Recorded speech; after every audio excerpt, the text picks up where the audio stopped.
Hi everyone, welcome to today's 12D Tech Forum 2024 Director's Cut webinar. My name is Lisa Stewart.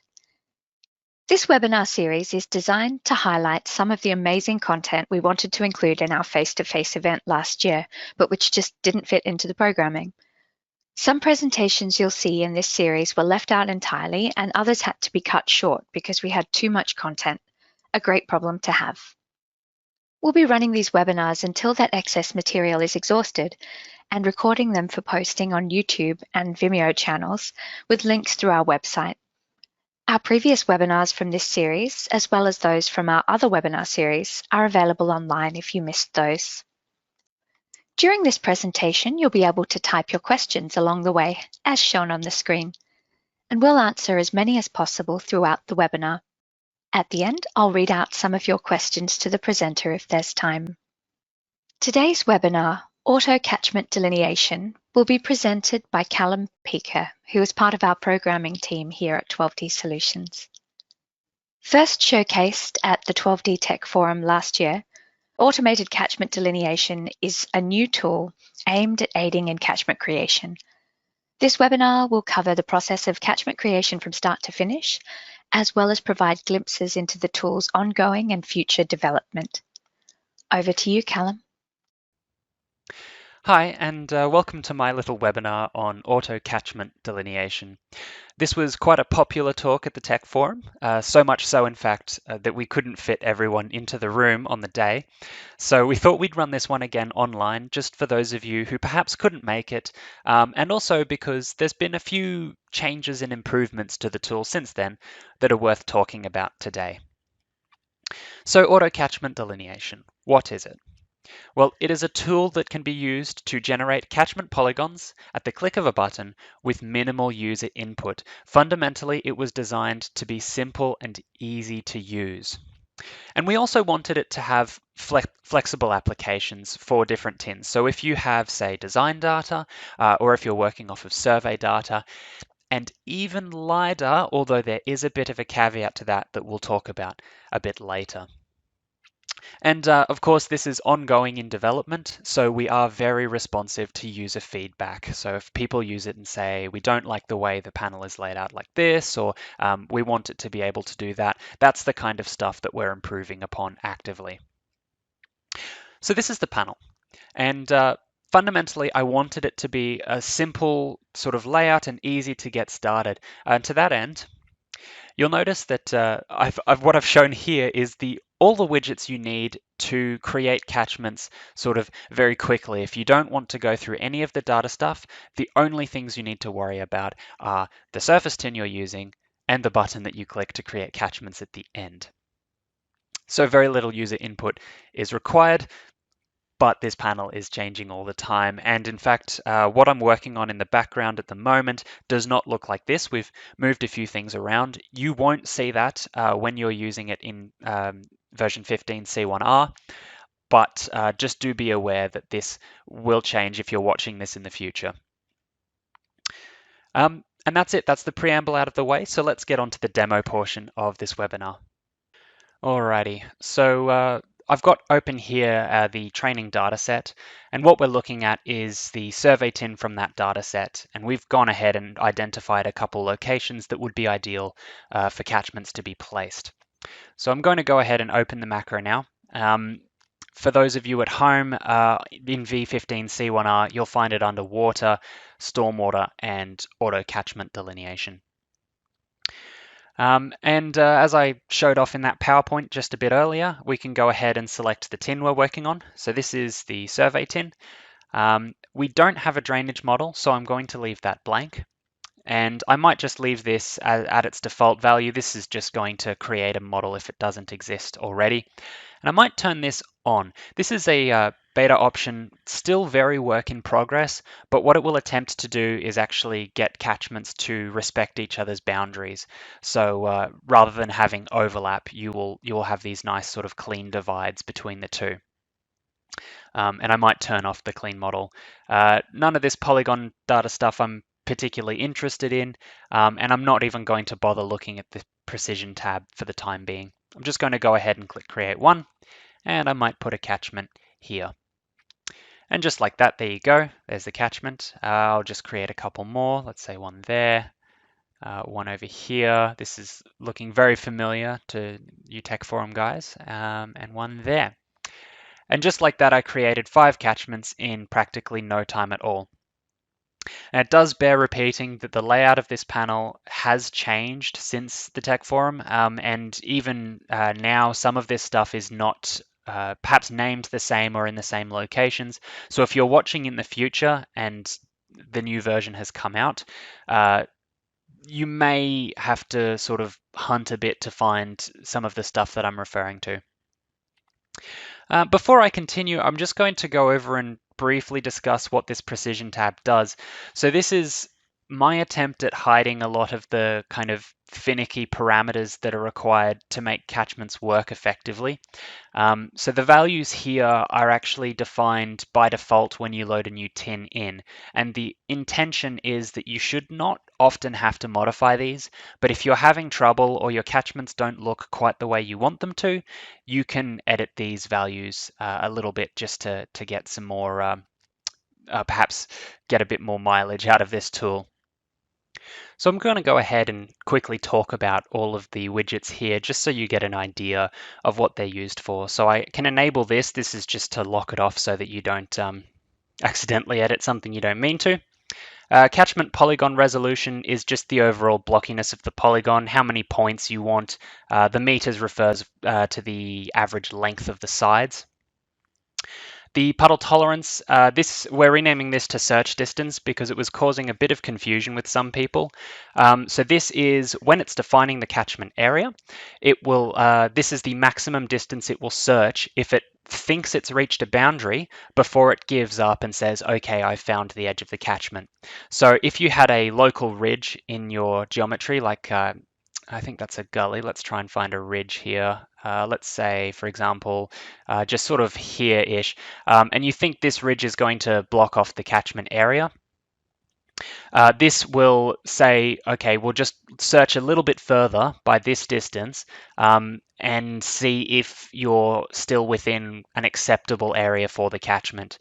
So this is good for some tins that have really sort of rocky kind of surfaces that can create a lot of local pits and puddles and things that perhaps you don't want to include.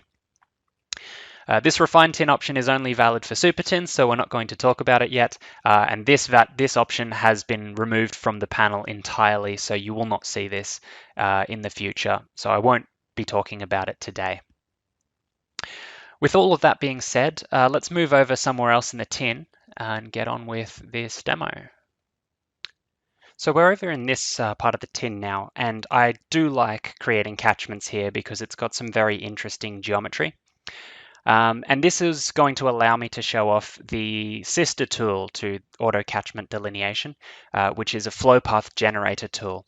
Now, we referred to this as a raindrop tool at the Tech Forum. We've since changed this name. It's a common theme here. A lot of stuff is changing all the time because there was a lot of confusion we were getting between this and the existing raindrop tool. So we're calling it flow path generator instead. And it does generate flow paths. So I think that's a very apt description. And you'll notice that it has copied over some of the data from this panel. So it's got the same surface tin, and it's also using the same puddle tolerance as well, which is a similar approach, a search distance we're calling it now, where it will just attempt to skip puddles or local geometry that it should otherwise ignore. Not a lot to this panel, so I can just go ahead and click create to create a raindrop, and I'm going to use this to get an idea of the overall geometry here. So we see this very nice flow path that goes all the way down the gully and ends up in this sag here. So this is first and foremost a diagnostic tool. It allows you to first of all, get a very good idea of what the surface looks like and where water will go when it's dropped onto that surface. But also, you can use it to sometimes work out why your catchments don't quite look the way you expect them to. And I think that's mostly what I end up using this for. If I create a catchment and I go, hang on a second, shouldn't that area be included, I can use raindrops to kind of work out, okay, so the water's actually getting stuck here, so there must be some kind of local geometry that it's not able to find its way out of. But I'm going to go ahead and create a couple more of these just to get a good idea. You can see it's giving us these lovely little flow lines, and they're all converging in this gully down into the sag here. So I can go ahead again over in this panel, and I can click Create One, and I'll just create a catchment for this entire area, just like that. And this gives you a really lovely sort of picture, not only of the catchment, but also sort of how the water's behaving inside, to really help, I suppose, sense check your data for yourself. Only other thing I'll say about this, we've got this create rain cloud option here.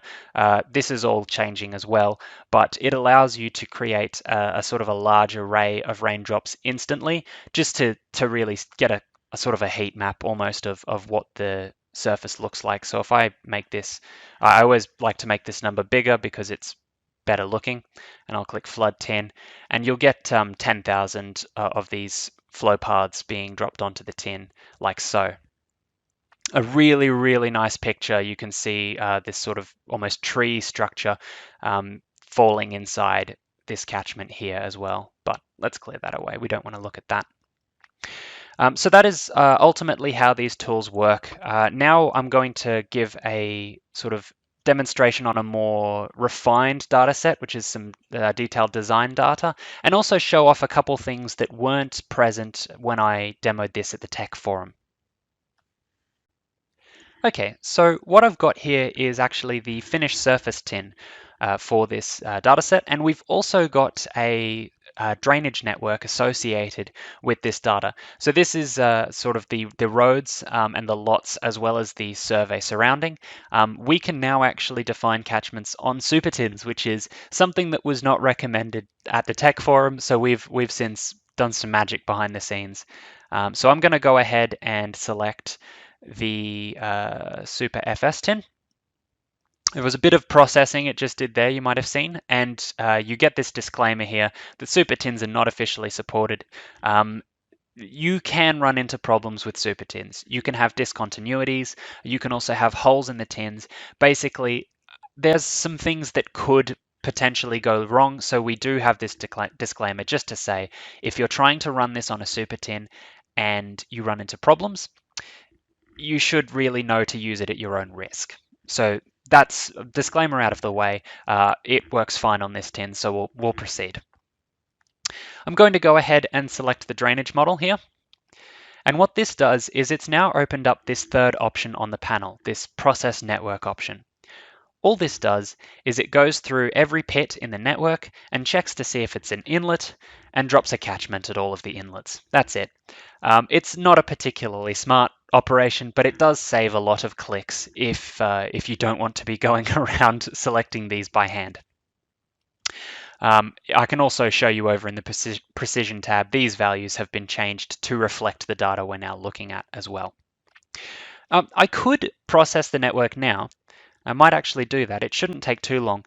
But you'll notice some of these catchments aren't looking too great. You're getting some weird geometric artifacts there. Actually, this catchment in particular looks nothing like what you would expect it to. So something weird's going on, and these aren't particularly great to look at.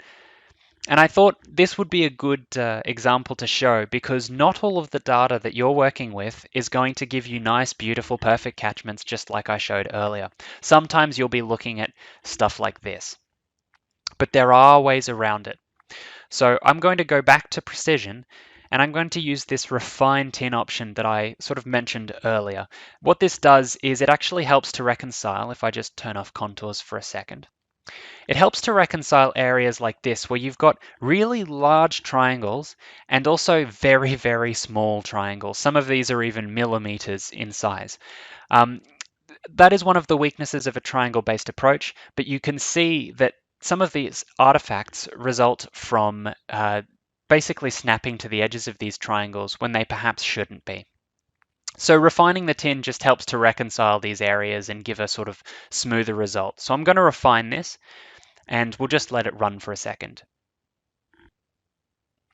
And now that that's done refining, I can go back over to parameters. I'll just turn that off. It's ugly to look at. I'll undo that operation. We don't want those catchments. And I'll just go ahead and process again. And you'll see that this time, as they start drawing, the catchments that it draws look a lot better than they did before. So that is why we've put that tool in. We want you to be able to kind of problem solve your way around any hurdles you might encounter. There are so many different types of data out there, and this is trying to be responsive to all of the stuff that you might possibly encounter.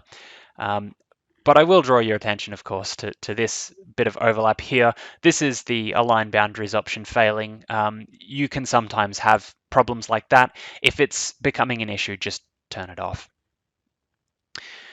With that, though, I think we've mostly exhausted everything to talk about with this tool. The edit panel now just redirects directly to the move point tool. We're not using some of the options I showed off at the tech forum. That was very experimental and it just didn't work the way we wanted it to. So now if you do want to edit the catchments, you could go in and, for example, you could just try and clean up some of the catchment edges to make it, a bit better to look at, like so.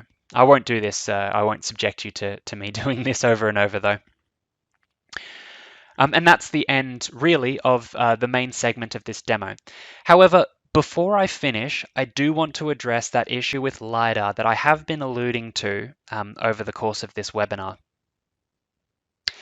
Okay, so what we have here is some lidar data that was sent to me by a client in New Zealand. This is quite a very large area. And they were having some trouble getting catchments to generate on it. I thought it would be a good example for some of the problems that you can run into when trying to run this on lidar. This all boils down to the general rule of thumb, which is that garbage data in equals garbage data out. If what you've got is curated or got any kind of smarts behind it when it came to how it was recorded or put into the software, etc., you will find that you have a much easier time when trying to generate catchments. But if you end up with something that's garbage to begin with, you are going to have problems. That's just plain and simple. That being said, there are some ways around this. So let me open up the flow path generator and show you what I mean. As you can see, this is a very useful diagnostic tool. So let me just open up, ignore that. Let's get this tin here. And I'm just going to create a flow path along this. This is a gully here. So if I just drop one there and it stops.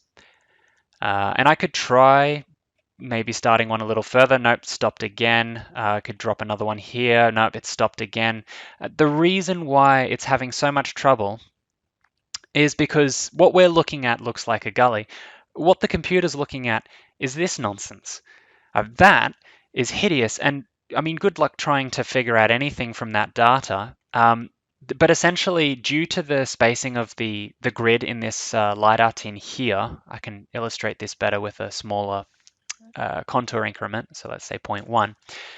What you end up with is all of these local bits of terrain that the raindrops end up in, and they can't path find their way out of. It doesn't matter how big this search distance or puddle tolerance is, because all of the terrain is telling it this is a bowl and you should stop here. So that's a big problem. Well, I shouldn't have closed that. Let me just turn that back. There we go. Right, what can we do about this? There are some ways around it. The first and probably most expensive is to go ahead and define your break lines yourself. So if you're working in an area and you know where the catchments are going to be roughly, you can create the break lines by hand and then just incorporate them into the tin that way. And this is what was done in the survey data that we looked at earlier. Of course, that's quite a lot of work, so you might not want to do that. There is a faster alternative. So let me just clear these away. What you can do is if you search for grid tin, you can actually create a regular grid from the tin. So in this case, I will use this ground tin here, and you can set this to be a sort of spacing that makes sense to you. I'm going to use 10 meters because on data this size, I think 10 meters is sensible. I'm going to create a model, so I'll just call that grid, and I can click grid. and finish. And what you can then do is under tin, create, triangulate data, you could then go ahead and select that tin and create a new tin based on select that model and create a new tin based on the original tin with a greater spacing. And this actually does help solve a lot of problems, because it turns out when you're talking about lidar, more detail actually muddies the picture. And you probably get a good idea of that when I turned up the contour increment. You had no idea what was going on just by looking at it, and neither does the computer. I'm not going to triangulate that. I've actually created a couple already that I can use as references. So let's use this gridded tin 10 meters. First off, you can see the contours look a lot smoother already. But if I then go ahead and select that tin and I go create and I drop a raindrop, hey, there it goes. And you can see it made its way all the way down to here. If I change the contour increment again, just to get a better idea, you can see, oh, that's probably a bit low. You can see that there's actually a sag here that it's finding, so that's why it stopped there. Okay, so that is one way that you can mitigate data if you are trying to work with lidar, but just ultimately it is something that will cause problems by virtue of what it is. However, we are trying to do some magic in the background, so watch this space because we may have better ways around it in the future. And that brings us to the end of today's webinar. So in summary, auto catchment delineation provides a fast and flexible polygon generation. It has a simple panel layout that increases usability, so you're not spending too long fiddling around to get catchments out the door. However, it does also offer additional options for tweaking your data, and development is ongoing and informed by feedback. So please use it. Please give us ideas and suggestions. All of your feedback is welcome. And it is also coming soon. You will be able to use this once V15C1R has been released. With that being said, thank you very much for attending, and I look forward to hearing all of your questions. Thank you. Thanks for that, Callum.